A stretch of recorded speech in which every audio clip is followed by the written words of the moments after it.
Agora nós temos entrevista para falar de saúde. E o nosso assunto é a alopécia androgenética, uma condição que resulta na queda progressiva de cabelo e é um dos principais desafios estéticos enfrentados principalmente pelas mulheres, afetando cerca de 40% delas ao longo de toda a vida. Miguel. Embora frequentemente associada aos homens, essa condição tem se tornado cada vez mais um tema relevante na dermatologia de tricologia feminina, impactando diretamente a autoestima e a qualidade de vida dos pacientes. Sobre esse assunto, nós convidamos o Dr. Davi Pontes, ele é cirurgião plástico, especialista em transplante capilar. Dr. Davi, bom dia, seja mais uma vez bem-vindo à Rádio Jovem Pan News. Bom dia, agradeço mais uma vez o convite, fico muito grato com a lembrança do nosso trabalho aqui. Dr. Davi, quais são os principais sinais de que a mulher está desenvolvendo esse tipo de queda de cabelo? Então, a grande vantagem, assim, em relação ao tratamento precoce é que, diferente de pressão alta, diabetes, essas patologias que tem que fazer exames para você detectar, a queda de cabelo você percebe no banho, né, na escovação, no dia a dia, e a queda do cabelo de forma expressiva. Então, a paciente pode procurar mais precocemente o atendimento. Então, é a queda em si do cabelo e a diminuição da densidade. O paciente tem que procurar o serviço de tratamento o quanto antes para evitar que essa queda seja de uma forma que não seja mais possível fazer tanto a interrupção quanto a recuperação dos fios que já foram perdidos. Agora, doutor, fatores genéticos e hormonais são os únicos envolvidos ou o estilo de vida também pode influenciar? Então, o estilo de vida é muito preponderante, porque paciente que dorme mal, paciente que dorme tarde, pessoas que fazem uso de medicamentos com anabolizantes, mulheres, no caso, vocês falaram, e homens também hoje estão usando bastante, uso de química no cabelo, produtos de alisamento. Então, muitos hábitos realmente afetam, não só a questão alimentar e a questão genética, né? Então, assim, a pessoa tem que ter todo um contexto de saúde, porque o cabelo é como um termômetro para a saúde do organismo como um todo.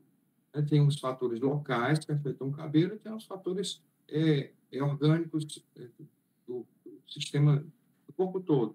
Então, por exemplo, você toma uma medicação que sabiamente causa queda, mas o médico sabe, é documentado, mas você não tem conhecimento disso, você pode tomar medicação por anos a fio, como, por exemplo, remédios para ansiedade, alguns deles causam muita queda de cabelo, e você não sabe, né? Então, às vezes você muda de hábito de vida, tem um hábito mais saudável, está dormindo bem, usa tratamentos para queda, para a questão androgenética, né? A questão herdada, mas o problema está em alguma medicação ou por fora que você está tomando, né? Para outra patologia. Então, tudo isso deve ser avaliado de forma particular. O doutor Davi Pontes, tem alguma relação, no caso das mulheres, da menopausa com a progressão da alopécia? Sem dúvida, sem dúvida. Ocorre uma tempestade hormonal, né? Existe uma queda abrupta em relação aos hormônios. Não só o estradiol, que é o hormônio feminino mais preponderante nas mulheres, mas tem o DEA, o DHEA, tem a testosterona, que as mulheres também produzem, e a testosterona que é responsável pela disposição, pela animação, pela musculação, pela musculatura do corpo, a vontade de melhorar, fazer atividade física. Então, todos esses hormônios caem no período da menopausa, pela diminuição da produção de óvulos, né? Então, a menopausa, a mulher deixa de menstruar, ou vai perdendo aos poucos, vai entrando num ciclo mais irregular, e, naturalmente, os hormônios também caem pela produção ser afetada e, de fato, ser nos ovários, né? Então, isso realmente causa uma variação muito grande na produção hormonal, e os hormônios afetam diretamente o ciclo do cabelo. E como é que é feito o diagnóstico, hein, doutor? Existem alguns sintomas, né? A mulher tem variações de temperatura, tem variações do humor, né? E problemas noturnos, né? De prejuízo no sono, diminuição da disposição. Isso tudo liga um alerta, né? A variação também no ciclo menstrual, no período que passa 2, 3 meses sem menstruar, né? Inclusive, um dado interessante, aumentaram muito assustadoramente a quantidade de pessoas, de mulheres com menopausa precoce, seja por questões de estresse do dia a dia, seja por alterações metabólicas, como hipercolesterolemia, diabetes precoce também.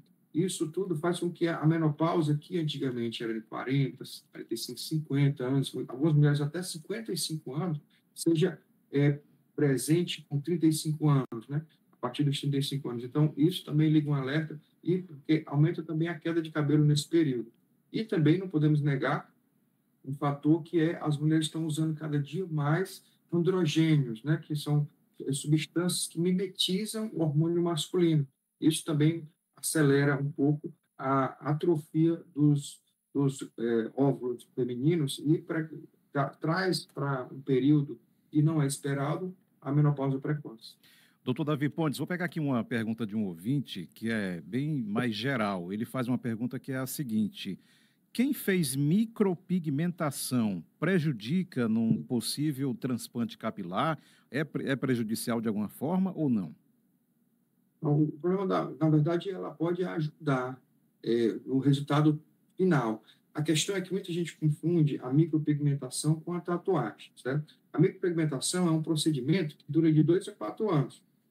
Se ele durar mais do que isso, se o procedimento durar mais do que isso, o aspecto, né, do resultado, é porque foi feito numa profundidade muito grande e a coloração preta, que geralmente se usa do fio, fica azul, que é o que acontece com as tatuagens mais antigas, né? Ela pode ir perdendo a coloração lentamente e ficando uma coloração azulada. Isso realmente prejudica porque muitas vezes a hairline, que é a linha anterior, ela pode ser colocada de uma forma muito baixa e o profissional ficar sem opção, a não ser que faça a depilação, a remoção a laser da tatuagem, que já não deveria ter mais nenhum fio naquela região, pode também prejudicar os fios.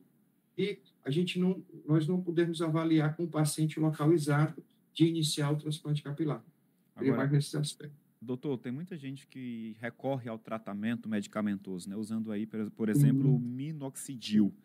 Tem efeito ou não?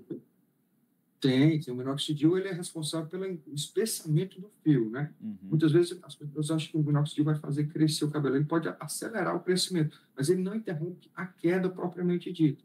Na verdade, ele pode dar um efeito shedding, que é um efeito de queda nos primeiros 4 a 6 semanas, e após esse período, o cabelo se desenvolver de uma forma que a base dele ele se torna mais calibroso, né? Então, assim, de certa forma, é como se fosse, a grosso modo, uma musculação para o cabelo. Chega mais sangue, tem um aporte sanguíneo maior, porque ele age vasodilatando os microvasos que levam nutrição ao cabelo. Então, naturalmente, o cabelo vai espessar mais, certo? Agora, assim, ele não interrompe a queda dos fios. É necessário uma medicação que haja na questão hormonal mesmo, para que interrompa a queda dos fios. Doutor Davi Pontes, outra pergunta de ouvinte.